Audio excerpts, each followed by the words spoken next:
Gives me great pleasure to welcome such a distinguished panel sitting here on a subject which has been very close to my personal passion and ambition, somewhere making Delhi a global city of the dimensions and eminence of some big cities of the world, London, Paris, New York.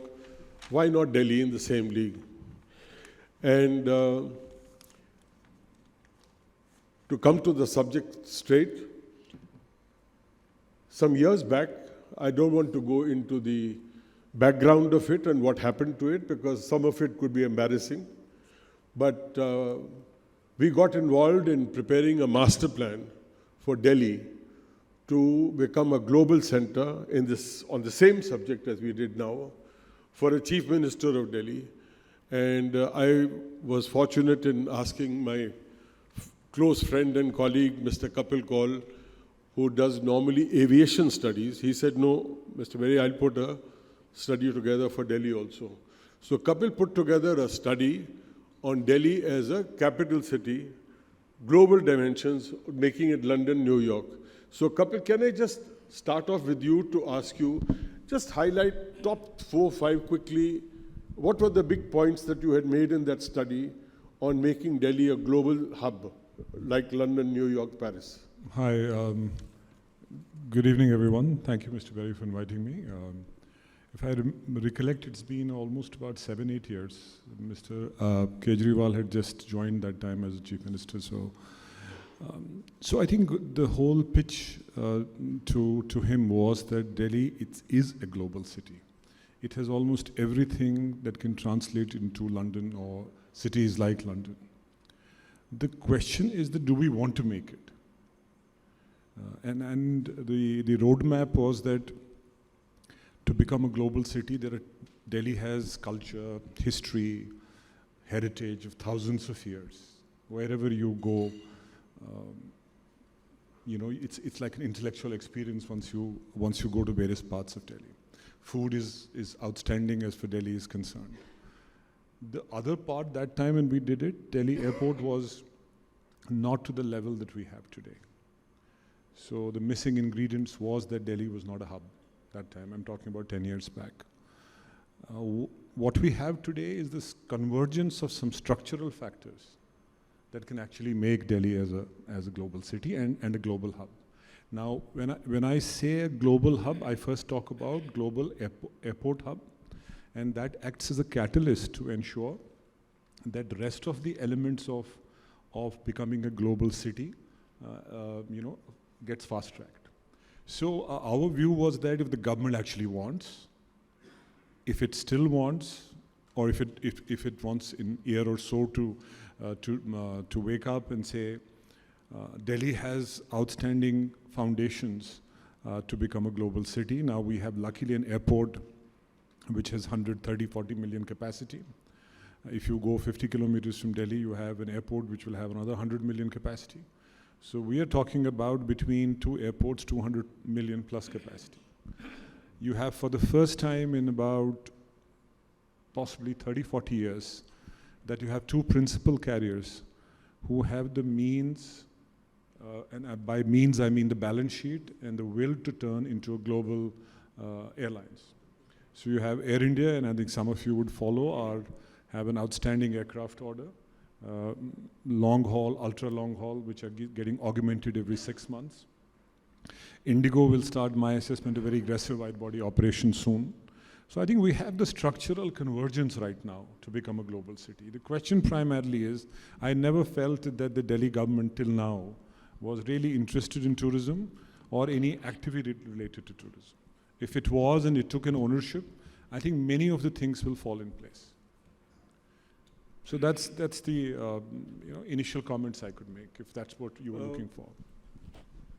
Since you touched the subject of aviation hub, what is missing now from what we have?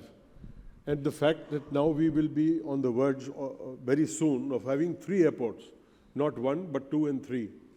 So do you think our capability to hub goes up that much more?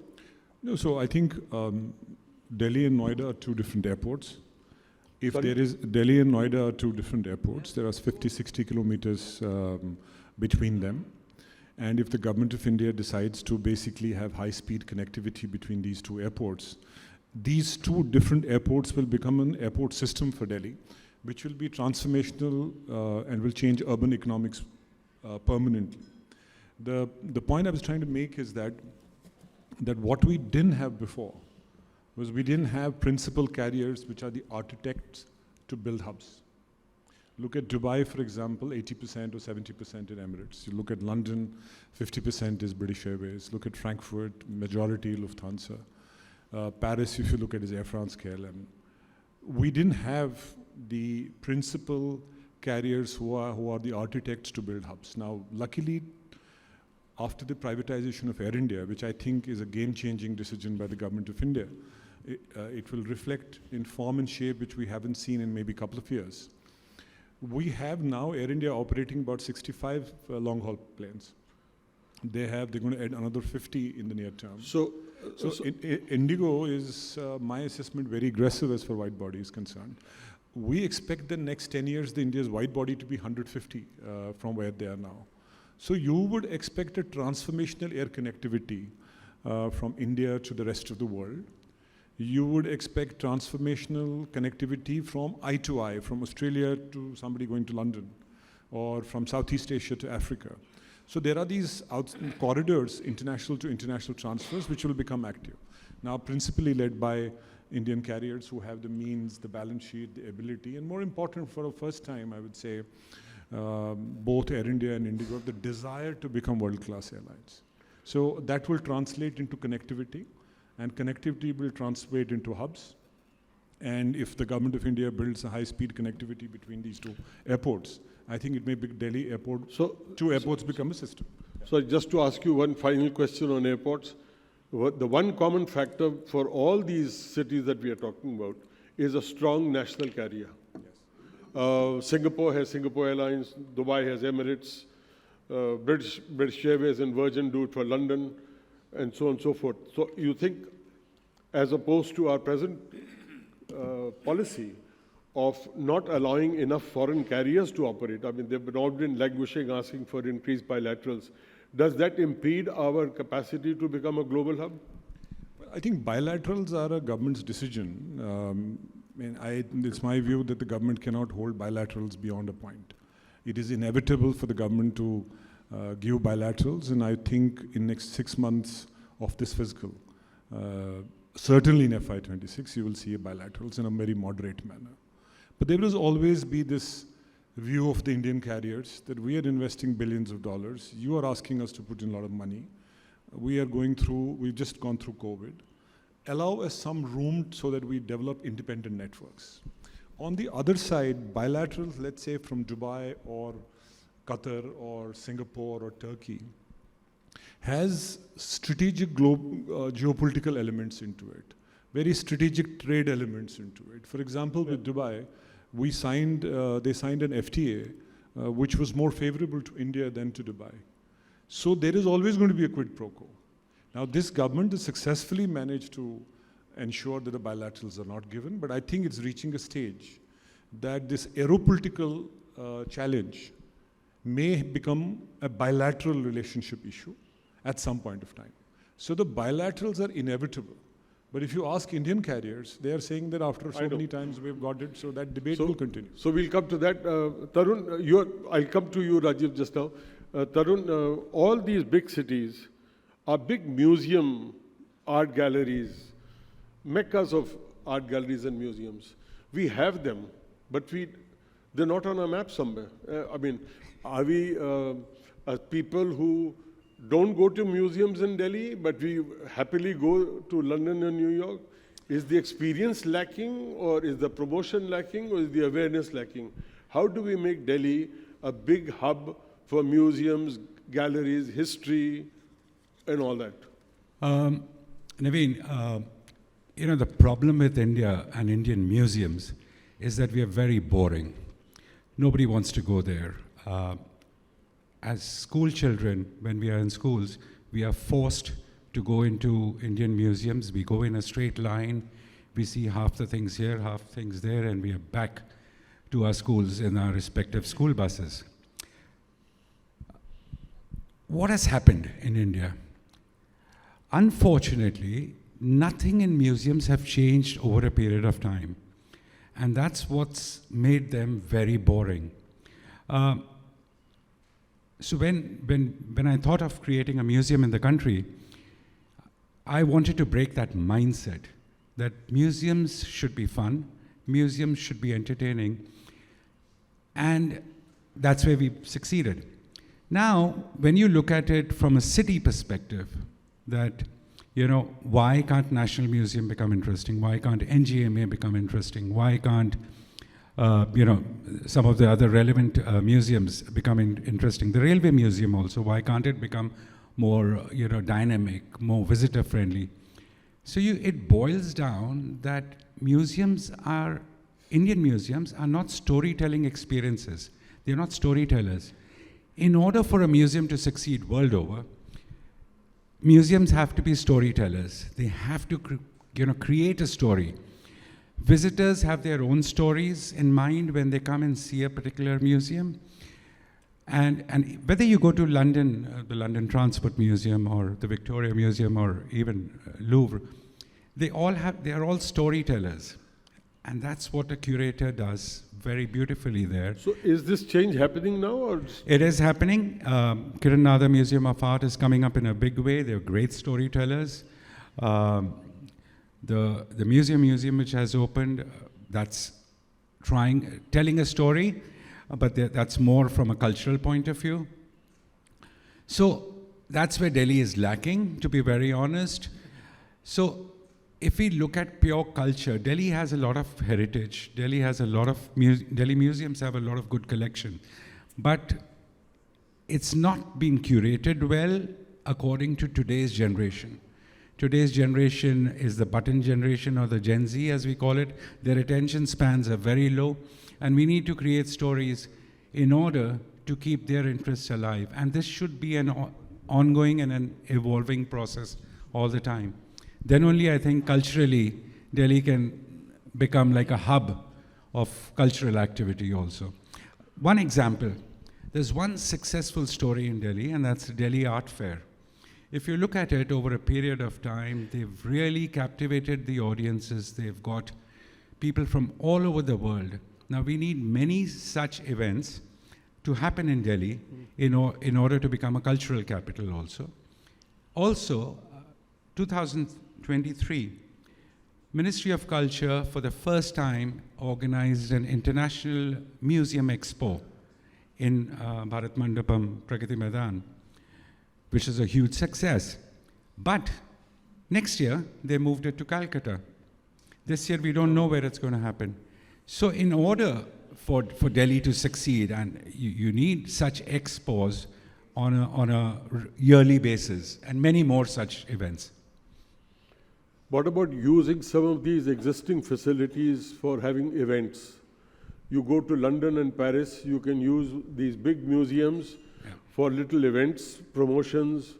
Yeah, I know what you're saying. And my museum, the Heritage Transport Museum, does all these events. We serve liquor when needed. We have conference facilities. We have open grounds services. And I keep asking the Ministry of Culture. Unfortunately, their rules and regulations are so dated that nothing seems to change.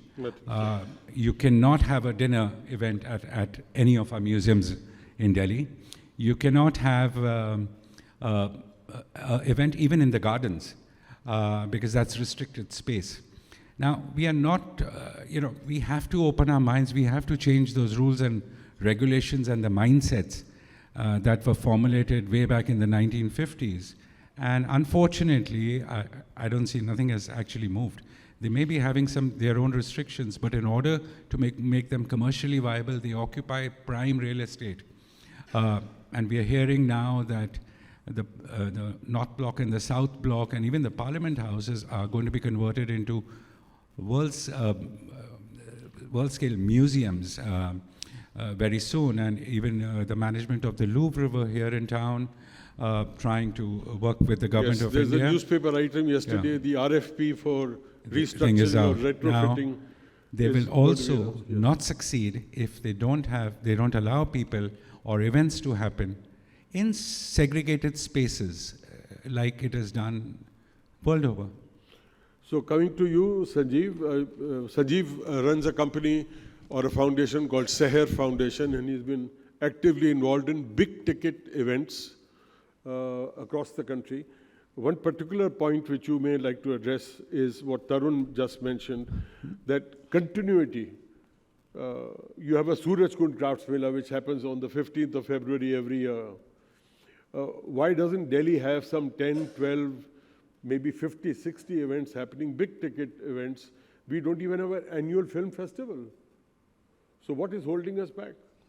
Navin, first of all, I don't know, for people who don't know Seher, my company, my organization, in 2000, I started talking to the then Chief Minister, and I really wanted the use of monuments and parks for democratizing culture and for using culture for promoting inbound tourism into India. Because Delhi at that time, I mean, you had monuments where I sent surveys, people who were doing surveys, young boys and girls I hired, and I said, see how many people enter Purana Killa. You'll be surprised that there were perhaps 700, 800 people coming into Purana Killa, or Humayun's tomb at that time. And out of that, you'll be very surprised to know, not even 10% were genuine tourists. Most of them were young couples looking for a little bit of privacy. And it's a shame. I think we talk about sustainability of tourism. We talk about sustainability of global cities. So I wanted to do cultural events in heritage monuments and parks. And we were, despite the fact that there was a Congress government in the city, of government of NCT of Delhi, there was the heritage parks and monuments. They actually, unlike Nehru Park, comes under NDMC, but heritage monuments comes under Ministry of Culture, and that was under Minister Jagmohan.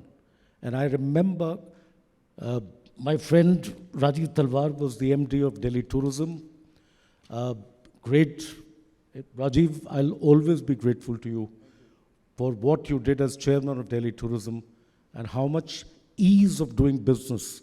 Much is talked about ease of doing business. There was no ease of doing business at that time.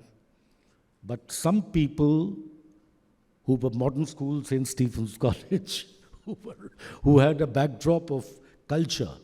That's why, ladies and gentlemen, people must understand what does tourism gain out of culture? What does a city gain out of doing large ticket festivals or events? So, and then we set up some of the biggest festivals of a classical dance at Purana Killa, Nehru Park, Qutub Minar, and unfortunately they lasted till 2014. Talkatora Gardens, yeah. So basically, now when we have the big Udaipur World Music Festival, which we do, my company does, and Vasundhara Raje, this is what I'm saying, that these are names who are interested in culture, aesthetics. There has to be everybody interested in culture, because people must understand that it's not just making. Cannes Film Festival draws huge tourists, but it's been happening at the same place, at the same Palais de Cannes, and its same hotels are there since, God knows, 70 years. I was there in 1980, and I went again in 2020, before 2019. It's the same market, Sanjeev, the same sorry, place. my question is, do we need a policy for such events? That's what I'm saying, Navin, that the reason I'm saying all this is you need to have sustainability. You need to hammer into people that you keep having the same festivals, large ticket events. Tell me Delhi doesn't have an opera house. It doesn't have a good concert hall. It doesn't have, City Fort is your best available place where we've done BBC Scottish Symphony Orchestra. But for Italian operas, I had to go to Purana Killa because the seats in City Fort make more noise than the orchestra in front. How can you have classical? So unless people give importance to culture and what it can do, it's a means to the end. It is not the end. So would you also not say that, we are looking for revenue streams, we want more jobs to be created, we're looking at new streams in terms of economic activity. Are we missing the bus in not having put so many of these things into place? That's more jobs, more revenue. You see, when you do events, GDP goes up. I'm coming. The GDP of a city goes up, the restaurants start doing well, the hotels do well. I mean, I know of Udaipur, what has happened, what has happened to Udaipur in the last 10 years. CNN showed my cultural festival on CNN, seen by 140 million people, or a billion people. Now, that is the publicity which will impact destination tourism. Thank you, Sanjeev. I'll come to Mr. Shumsher Sharif. Worked in every major department in Delhi, state government, also at the center. He has had tourism experience in the Andamans. He's been Secretary General of Rajya Sabha, so a distinguished civil administrator. Sorry. Has worked with President of India, Vice President of India. Now, Shumsher, tell me, how does government, we're talking about things which Delhi needs or can do or with, how does government provide an enabling environment for all these things to flourish? You and your colleagues in the service are fully conscious of all that they are saying. But what is it that is stopping us from putting that system into place where much of this promise can get realized? So from your experience, how do we put that enabling influence or ecosystem into place?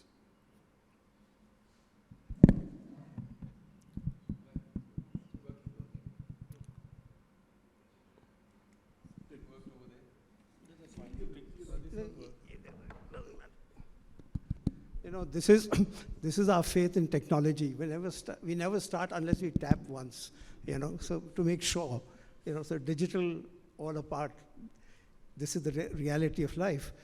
But good evening, everybody, and Navin, I must thank you for pulling me out of the woodwork after so many years, but you've been very generous in your introduction.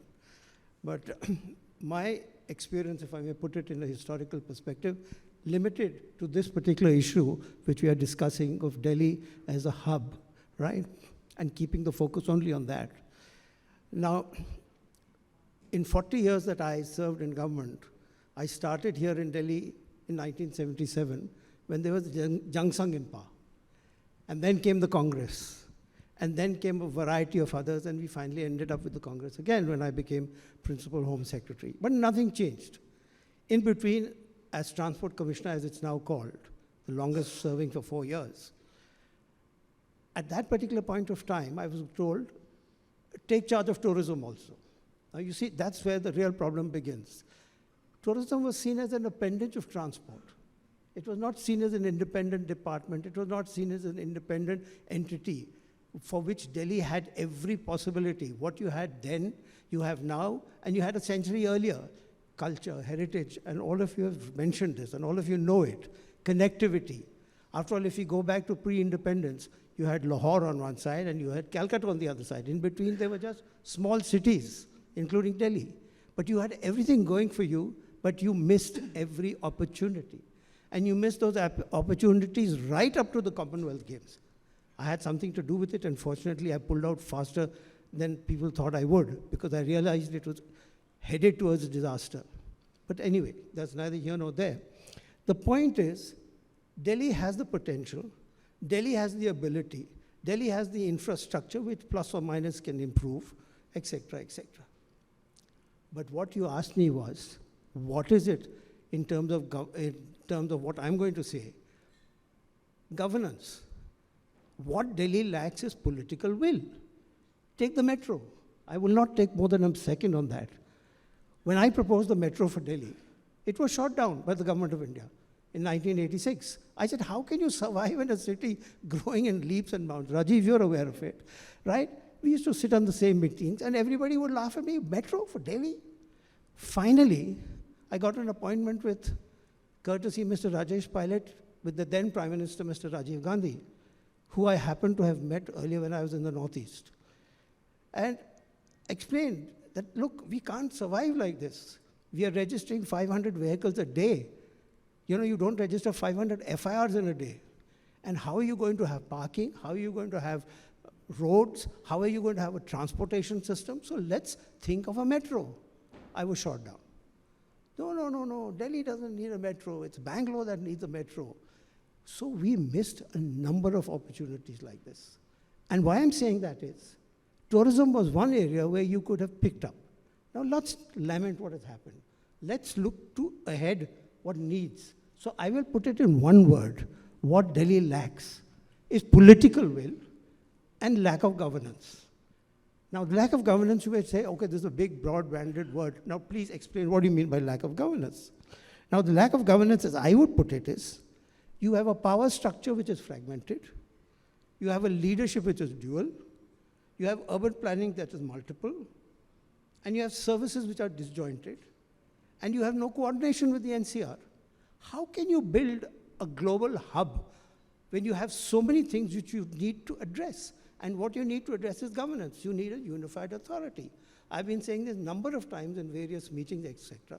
You mentioned London, Paris, New York. Fortunately, many of us have traveled there. I worked in the French government, so I'm aware of some of these issues over there. And when we did the metro, finally it took me 4 years to make that report. And hats off to Sridharan, he constructed it. But anyway, the point here is that to address all these issues, you need what I would say is a streamlined governance, clear accountability, efficient, planning and execution, and a unified central authority. And how do you answer all these questions? What Delhi needs today is no lieutenant governor, no chief minister, with due respect. You know, they were all very fine people, plus minus, you give them whatever else you want to do. Having dealt with them personally, both in Parliament and elsewhere, I'll come to Parliament in a second. But then the point is, all these cities have one commonality which Delhi doesn't have, and Delhi needs to get its act together. The people of Delhi needs to get their act together. You need a mayor. The first proposal to have a mayor in Delhi was in 1966, when Delhi became a union territory. It was a chief commissionerate before that. And when it became a union territory, this proposal was put up that let's have a mayor for Delhi to answer and be accountable. It was shot down for political reasons, which we won't go in over here. So you missed that opportunity. Today, if you want to be like London, Paris, New York, what I just mentioned from accountability downwards, you need one unified authority, one person who takes the decision, one person who is responsible for it. Now, if you don't have that, you can ask for licensing. I'll tell you tourism. Now, tourism, when I was looking after the tourism department, we proposed something, let's make tourism an industry. Mr. Ramesh Chandra was those days additional director general tourism. So we said, let's prepare a paper and let's give tourism the status of an industry. I don't know where we stand today. I'm told it's nowhere near. And I'm talking about 1986. 86, I put it before the Planning Commission, saying that, look, unless you give them an industry status, you're not going to get anywhere. There were no hotels around Delhi. There was no Mehra, there was no Sheraton, there was no Kempinski, nothing. But you needed to have some sort of, if you gave it industry, you would give it incentives. After all, if you want to have a global hub, what is it you need? Your city must have something like a power structure. It should be powerful enough to attract investments. It should be able to take decisions quick, fast, and adaptable. You can't do it in a structure where you have an LG, and Rajiv and I have both worked in Delhi government, so we can safely say it's very disjointed. You can't have a situation. I mean, as a Home Secretary, I had 3 major departments: Delhi Police, Delhi Fire Service, and the jails. My God, I used to go to batty trying to coordinate these 3, right? And you have an LG to answer to, you have a Chief Minister to explain to. A poor man on the street does not know where he's going or where he's coming. So you need, like in London, you have a mayor and you have boroughs. New York, you have a mayor and you have akin to boroughs. Tokyo, you have the governor who's an elected. And mind you, mayor, governor, whatever, they're all directly elected people. Here they're appointed. How can they be accountable? Therefore, if you really want to get your act together, licensing, this, that, we've dealt with all these issues. And I can tell you, some of you are not being frank enough, it's a nightmare. It's a nightmare. Ask anybody who runs this hotel, ask anybody who tries to get a parking area, ask, talking about all that, what is it that moves? Rent, right? Rent and speed money. If that's the way you're going to build a hub, you've got to make the city livable. And not just livable as you yourself put it once. It's not in your audio that you sent. It's not a city that is going to only have attract people. It's got to be for people who live here also. They have to be part and parcel of this whole thing. So for all this, you need a governance structure. And I would be with you with all the other issues that you said, because all of them are valid. And you people are the experienced lot, not us, right? But the point is, our job is to bring about, for instance, in Parliament, let me tell you, in Parliament, and I've been associated not just as Secretary General Rajya Sabha, but even earlier, how many times has tourism come up as a discussion? Never. It's always on the agenda. I would put it up every time. These are the sectors which we need to discuss. And you tourism, usko kar lenge, put it, we'll do it. Questions in Parliament, how many tourists come? We all know they are using Delhi as a hub to go all over the place. 1 night stay here and 2 nights out somewhere else. You don't need a Parliament question to answer all this. You have to get to the real issue. Yeah. Over to you, Rajiv. Yeah. You've been the director or what do you say, administrator, Lakshmadeep? Yes, sir. There you were involved actively in tourism. You put together a whole lot of stuff in Lakshmadeep. You are a former Sir, MD. can I help you you're out? a former MD of Delhi Tourism. We are talking about an enabling environment. Yeah. I also want to ask you, could the role of DTDC evolve today in being something that we are talking about as an agency which can assist in putting all these things together?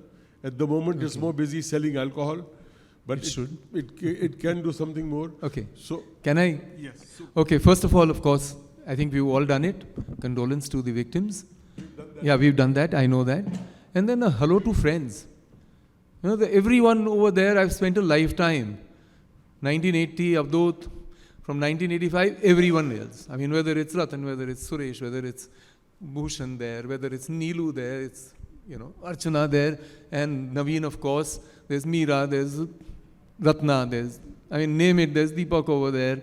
Sudhir, dear friend Sudhir, over here. General sitting at the back, Vijay, JB. So we've all grown up together. I think what we are really missing out over here today is that government has no place. All of you keep on paying respects to the government. We want a unified authority. We want environment. All of it has already happened. Sandeep is there. The kind of things you worked out with TUI and others. You know for a fact that Delhi needs people in the private sector to work.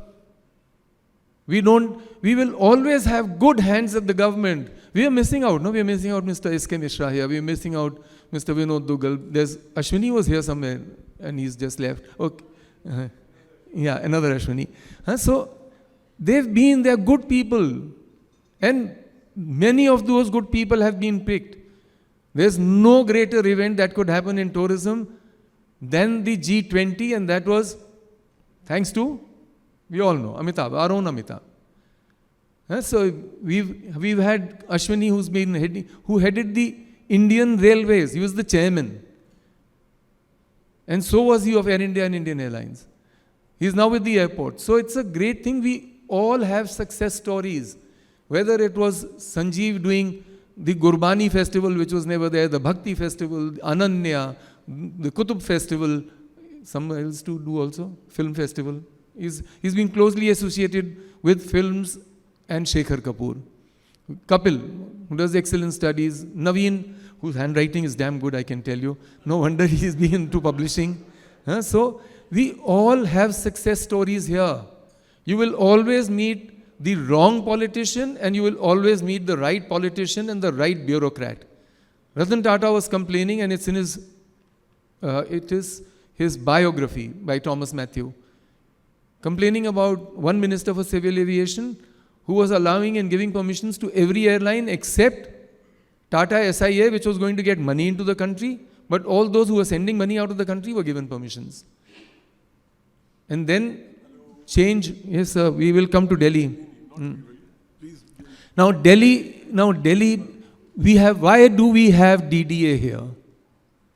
You will get permissions for hotels, you've got it over here. You've got permissions, hotels have been made, whether it's the Taj Mansingh, whether it's Shangri-La, which was made as Yatri Niwas, whether it is Lalit, whether it's Meridian, you will always get permissions. And it's the private sector which is going.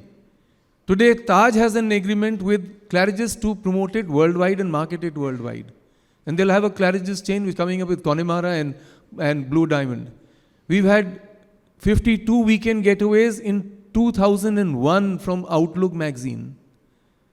And became a bestseller, went everywhere. We've plenty of domestic tourism.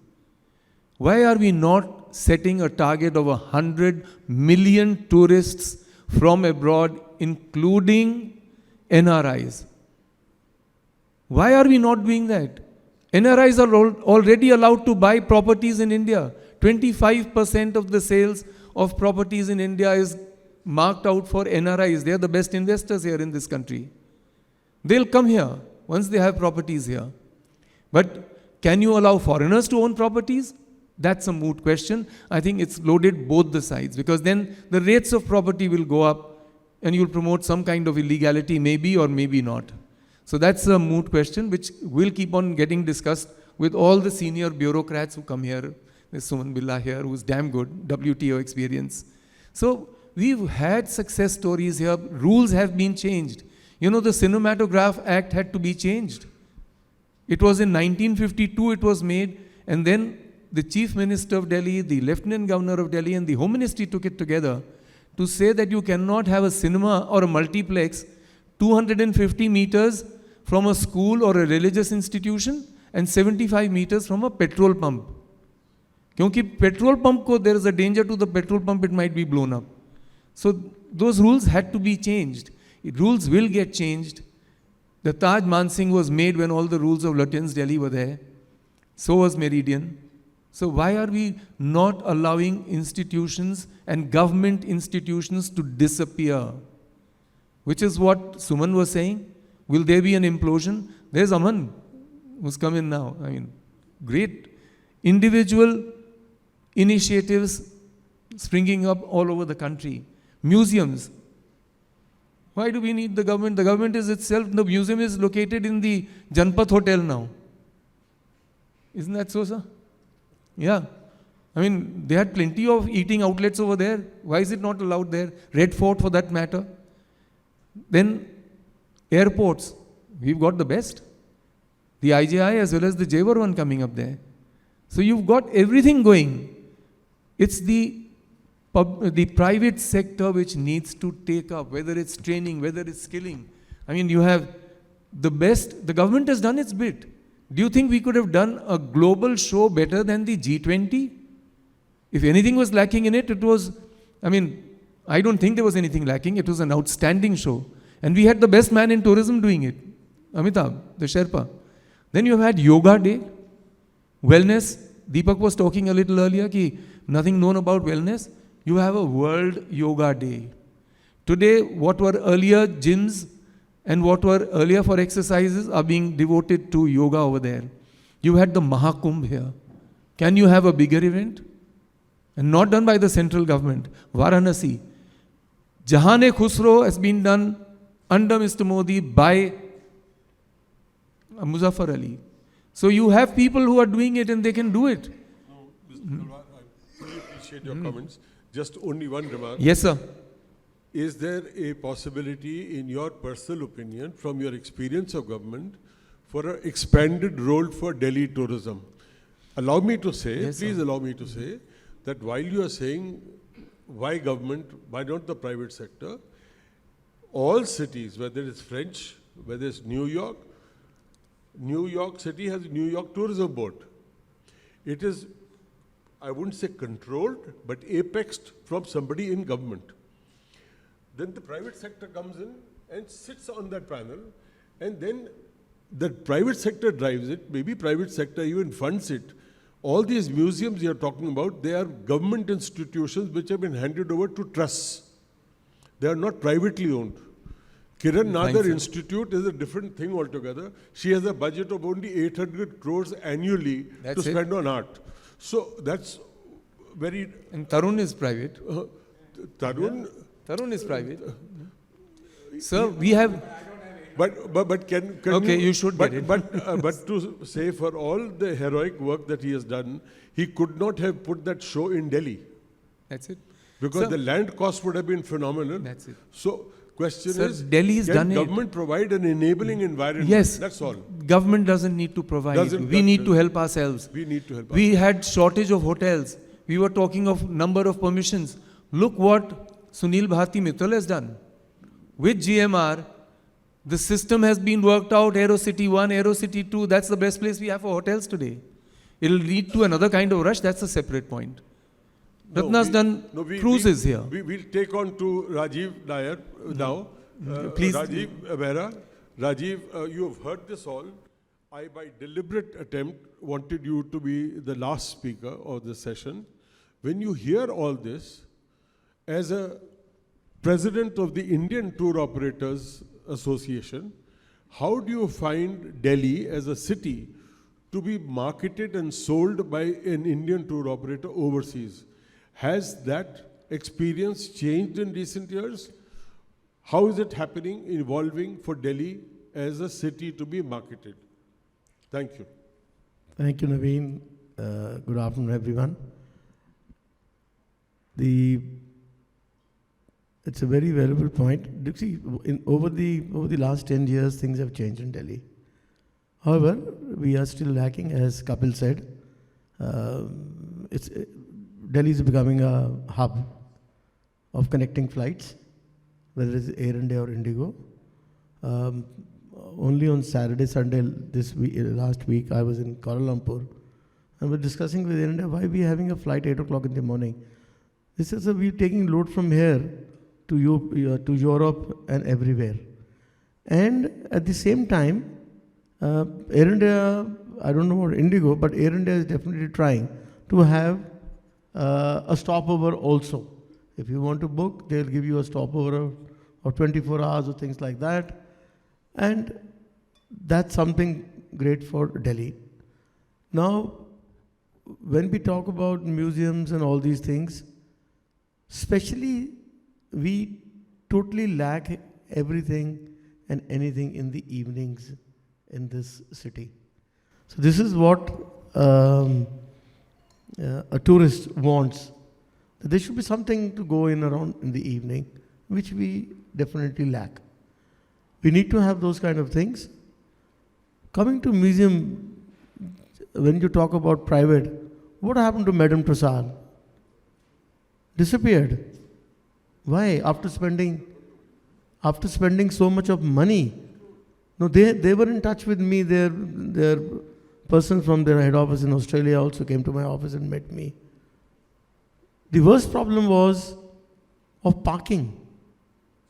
There is no place to park a coach because coaches are not allowed in the outer circle of Connaught Place.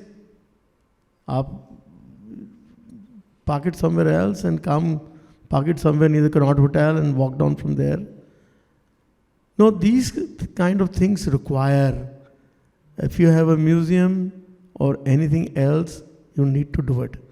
This is the reason why we are having Delhi a 2-night stay for tourists. 1 full day for sightseeing is enough. Second full day, we are now keeping it for Lotus or for Aksharam. And that is it. And that is it.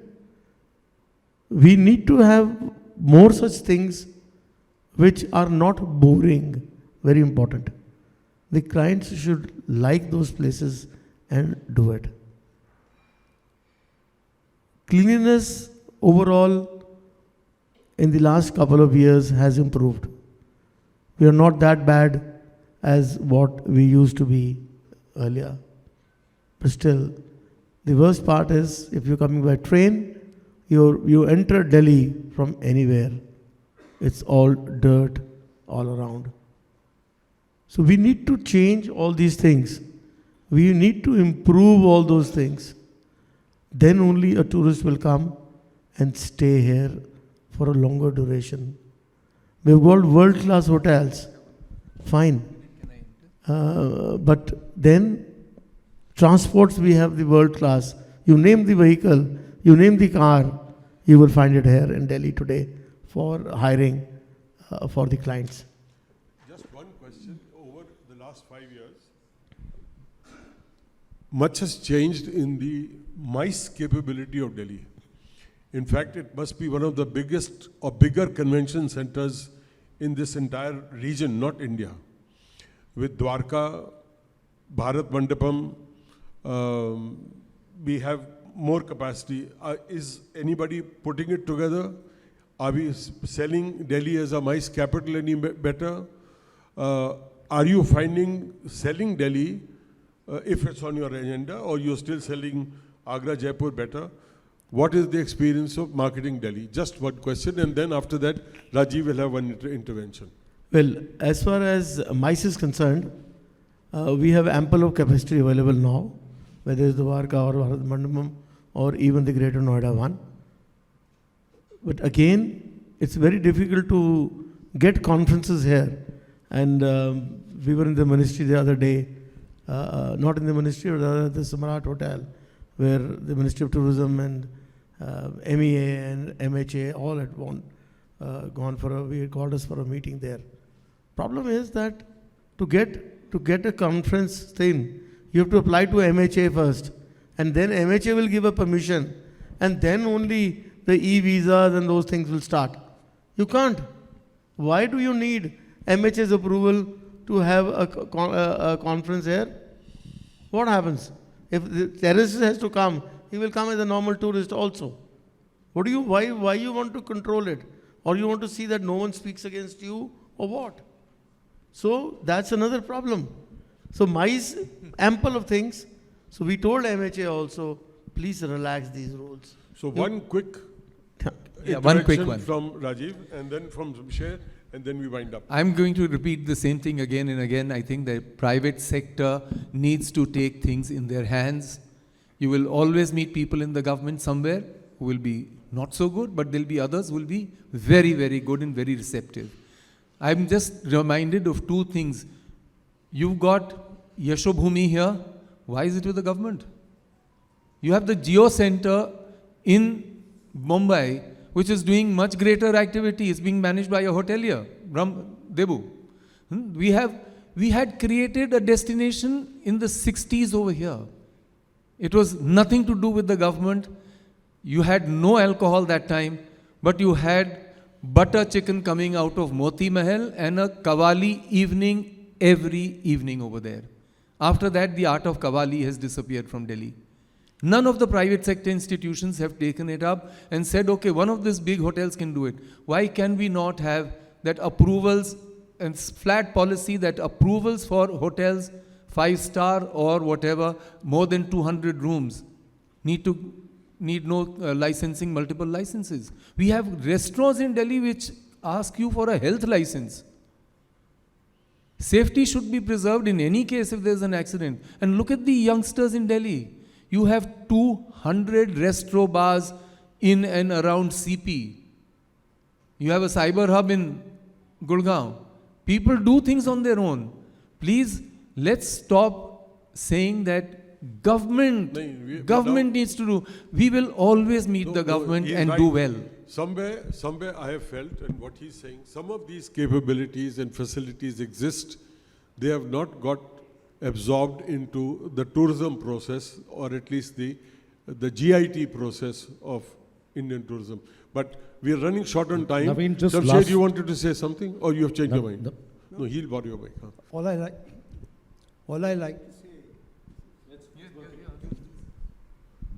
I like to say is what I said in the beginning. See, in managing a city, a global city of any size, you will have multiple functions, but you don't have multiple authorities. What I have been saying is you need a mayor in council to run this city. All these issues which are coming up will get sorted out through a single window clearance and be accountable. Today, nobody's accountable. You're talking about Delhi tourism. You know why it was called DTDC? Because when I was there, we needed money to prepare a report for the metro. So we brought in tourism to it, and we took over the liquor trade because I needed that money to prepare a report. That is why we renamed it Delhi Tourism and Transport Development. There was no other logic to it. I needed to bring in money into that, into the corpus. Okay. I know there's a lot of excitement happening here. So, Sanjeev. I just want to make one point. In 2005, Delhi government signed a pact, sister city pact with London. And I was the person who was wanting to do a Trafalgar Square festival. The first Trafalgar Square festival, and I worked with the mayor's office for 3 months. I realized the difference between working with government in India and mayor's office in London to do the first Trafalgar Square festival of Indian culture. Mind you, it was not British culture or European culture, Indian culture.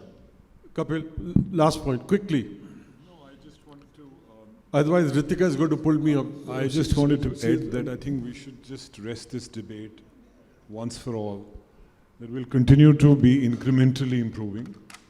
What we are seeking, all of us in the audience on the dais, is transformation. That's not going to happen.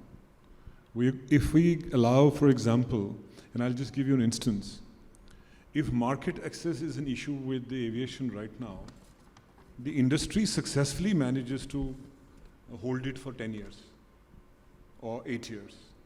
So if there is a right leadership in the private sector and if it is aligning to their business, things get changed because they have a way of putting. The rest of it will continue to incrementally improve. If you're looking at transformation, this is what we are all trying to achieve at, whether it is what Tarun does exceptionally well or what he's trying to do. Incremental improvements will continue, and that's the nature of the beast. But if you're looking at transformation, that convergence requires a leadership, and that requires a leadership at every level. It doesn't require the way we are coming across to the industry. So my view is that I think anything that requires a transformation is a long-term sort of a project. It won't happen overnight. Well, thank you very much. On the lighter side of things, because it took a serious turn, I just want to tell Rajiv that the Cavalli, which he found was missing, has become Roberto Cavalli at the Emporio. So you please visit Roberto Cavalli. And having said that, please come here and have a photograph taken of the panel. Thank you very much. Let's give a big round of applause to all the experts for sharing their lived experiences and the insights on this topic of developing Delhi as a global tourism hub.